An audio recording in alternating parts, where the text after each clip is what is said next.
गथ' गैजायै बिसि फिसायनि थाखाय मोजां सुबिदा लानानै फैदों जेनिटभा आइभिएफ सेन्टारा क'क्राझार आरो उदालगुरि जिल्लायाव। नोंथाङा जुलि जाखांनायनि उनाव गोबाव बोसोर बाबेनलांनायनि उनावबो दिनैसिम गथ' जोनोम होनो हायाखै नामा? गले गले गोर्बो गारनाय एबा आइभिएफ आरो आइइउआइ आव फेलें जादों नामा?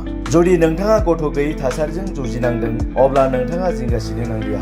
नोंथांनि गिदिर जेंनाखौ बोस्रांनानै होगोन जेनिटभा आइभिएफ सेन्टारा सावस्रि बादा खुंफुंगोन क'क्राझाराव थानाय इनफिनिटि हेल्थ केयार प्रगति भवननि साखाथियाव 16 आगस्ट रबिबार सानखालि आरो उदालगुरि मेडिकेल टाउन एलपि स्कुलनि साखाथियाव खुंफुंजागोन 18 आगस्ट मंगलबार सानखालि। नोंथाङा गिदिर जेंनानिफ्राय बारग'नो थाखाय 860909400 नाम्बाराव फन खालामहर आरो आबुङै मोनथिनानै ला।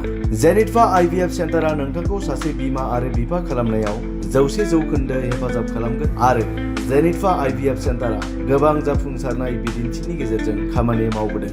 Personalmente 2018 Februari el foro maso আমার tendency conceivese tin mersole lo conavado নিয়েছি বনসিপা তো ম্যাডাম আপনাকে ধন্যবাদ ম্যাডাম রে সন পাওয়ার পরে 2023 থেকে আমি হাইতে 2024 ডিসেম্বরের মানে আমার কনসিভ হয়েছে 25 জুলাই মাসে আমার বেবি জন্ম হয়েছে।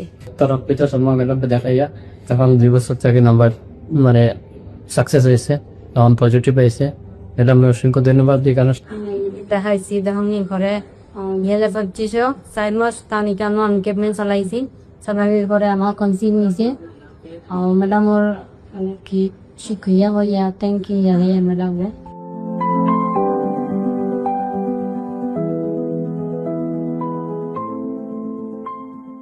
মই জানিটভা আইভিএফ চেণ্টাৰৰ দেখুৱাই অৰ্পিতা শৰ্মা মেমক দেখুৱাই মই আজি পজিটিভ হৈছোঁ। মোৰ পজিটিভ হোৱাৰ 2 মাহ হৈছে আৰু মই তেওঁলোকৰ ষ্টাফটোক বহুত ধন্যবাদ জনাইছোঁ।